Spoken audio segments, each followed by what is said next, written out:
4 semifinals, 4 times. He was one match away.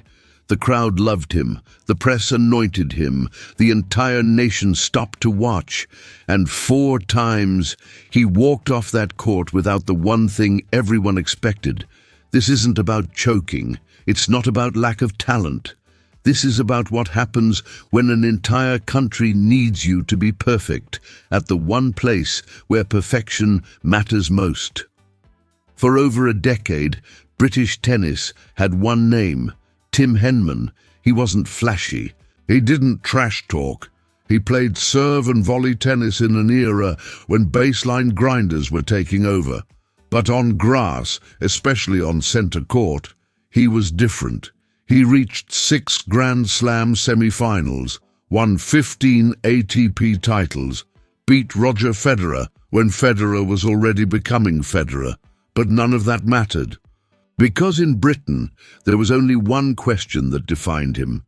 Can he win Wimbledon?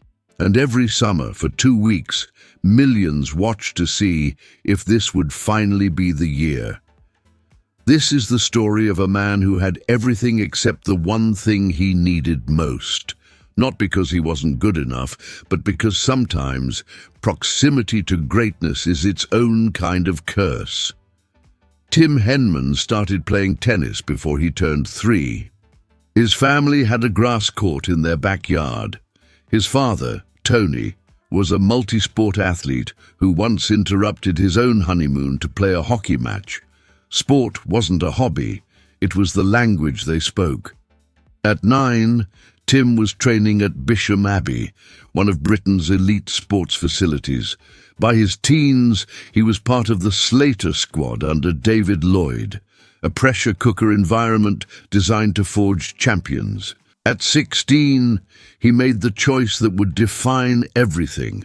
He left school, no backup plan, no safety net. His parents supported it completely. His father's logic was simple. If tennis didn't work out, university could wait. But the window to become a professional athlete, that closed fast. So Tim committed, and for a few years it looked like the gamble would pay off. Then came 1995.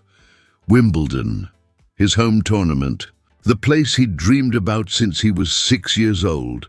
He was playing doubles, a moment of frustration. A ball hit in anger toward a ball girl. It struck her. Disqualified. Not in some minor tournament, not in front of a few hundred people, in front of the entire nation, on the sacred grass of Wimbledon. The humiliation was public. The shame was complete. But here's what most people miss about that moment. It didn't break him. Some athletes never recover from public failure. They carry it like dead weight, let it define them. Tim did the opposite. He used it as proof that he could survive the worst moment of his career and still show up the next day. Pressure doesn't break you. It reveals what you've been carrying, and what Tim carried was something most athletes don't have. The ability to let the past stay in the past. But how many times can you survive public failure before the weight becomes permanent? Over the next 6 years, Tim built himself into one of the best grass court players in the world. He reached the Wimbledon semi-finals in 1998, then 1999, then 2001. Each time he came close, each time he fell short, and each time the weight got heavier. Because in Britain, tennis wasn't just a sport, it was a national obsession, and Tim was the only hope they had. The media called it Henman Hill, the overflow area where thousands gathered to watch him on the big screen. They wore Union Jacks. They chanted his name. They believed, and that belief created a problem. Most athletes crumble under that kind of pressure. They hear the noise, feel the expectations, and tighten up when it matters most. But Tim had a philosophy. He called it controllables. The noise outside, he couldn't control it. The headlines, couldn't control them. The expectations of 50 million people definitely couldn't control that, so he ignored all of it. His entire mental game was built on one principle: stay in the present, not the scoreboard, not the consequences, just the next point, and it worked.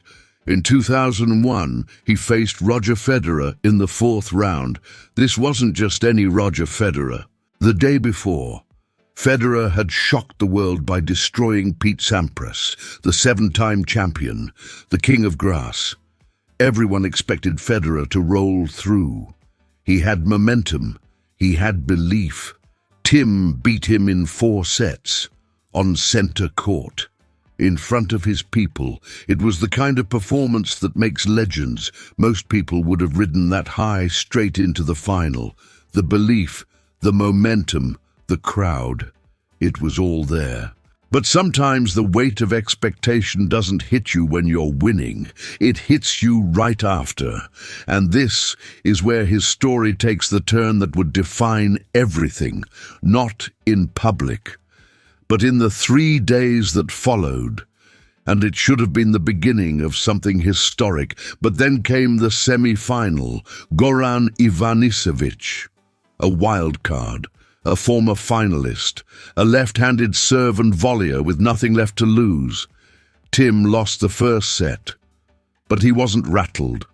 He won the second in a tiebreak, then crushed the third set 6-0 in just 14 minutes. He was up 2-1. He had all the momentum. The final was 1 set away. Then it started raining. The match was stopped, not once, multiple times. Over 3 days, the rain kept coming, and every time they resumed, Tim's rhythm was gone. Goran clawed back, took the 4th set, then the 5th, 6-3. Tim walked off center court. Again. But here's the thing, people forget. Goran went on to win the tournament in one of the most emotional finals in Wimbledon history. He cried on court, he fell to his knees, and Tim, he watched from home, knowing he'd been 1 set away. There's a point where continuing takes more courage than quitting, where the weight of almost succeeding becomes heavier than failing ever was. And for Tim, that point came in 2001, but he didn't quit. He showed up the next year, and the year after that, because some people are built differently. They don't run from pressure. They don't avoid the pain of falling short. They walk back into the fire, knowing it might burn them again. And what do you do when your body keeps showing up, but your mind knows the ending might never change? In 2002, Tim reached the semifinals again. He lost to Leighton Hewitt. Straight sets. 2003. Masters Paris. This was supposed to be his breakthrough year at a different tournament. The biggest title of his career. To win it, he had to go through a gauntlet. Roger Federer, Andy Roddick, Gustavo Kuerten, all of them champions. All of them in their prime. He beat them all. The Masters Paris title. The pinnacle of his career, in his own words. But in Britain, it barely registered, because it wasn't Wimbledon. 2004. Wimbledon semi-finals, lost 4 times. 4 Wimbledon semi-finals, 4 losses. By 2006, his ranking was dropping. His body was starting to break down. The younger generation was taking over. Federer was unstoppable. Nadal was rising. And Tim, he was 32. His window was closing. In 2007, he played his last Wimbledon. No fanfare, no fairy tale ending. Just a quiet exit in the second round. The crowd gave him a standing ovation. They chanted his name because even though he never won, they loved him for trying. And maybe that's the hardest part of his story. Talent isn't the problem. It's what happens when you're alone with your own mind, when you've done everything right, prepared perfectly, executed brilliantly, and it still wasn't enough. Tim Henman never won Wimbledon, but he did something harder. He walked away from the sport with his dignity intact. No bitterness, no excuses. He married his wife Lucy in 1999. They have 3 daughters. After retiring, he traded 35 weeks of travel for a quiet life in Oxfordshire. And he found something most athletes never do: peace. Not the peace of winning, the peace of knowing he gave everything. He stayed connected to the sport, became a commentator for the BBC, joined the board of the All England Club. He started a foundation. In the 2022 to 23 year alone, it reached over 9,000 young people, focusing on the most disadvantaged kids in the UK. 66% of them were on free school meals. Almost half had special needs. He took the lesson he learned from his own childhood injury, resilience, and built it into a system that helps kids who face barriers he never did. And maybe that's the real legacy. Not the matches he lost, but the life he built anyway. So what's left when winning doesn't fix it? Everything that mattered more than a trophy. Tim Henman's name is still everywhere at Wimbledon. Henman Hill is now officially Aorangi Terrace, but everyone still calls it by his name. He never lifted the trophy, but he earned something rarer. He became the reason a generation fell in love with tennis, the reason parents put rackets in their kids' hands, the reason almost became a story worth telling. He sits on the board of the All England Club now, helps shape the future of the tournament that defined him. In 2025, he'll be vice-captain of Team Europe for the Laver Cup. His net worth is estimated at £20 million. Not from prize money alone, from building something sustainable after the tennis stopped, and his foundation keeps growing. Every year, thousands of kids who wouldn't have had a chance get one, because Tim knows what it's like to fall short. And he knows what it takes to keep going anyway. Pressure doesn't break you. It reveals what you've been carrying all along. And what Tim carried wasn't just the weight of a nation, it was the strength to survive the weight and still show up the next day. That's what makes a champion, not the trophy. The courage to keep playing when the trophy never comes. If this story connected with something you've carried yourself, check the pinned comment. There's something there worth seeing. What does it take to keep showing up when you know the ending might never change?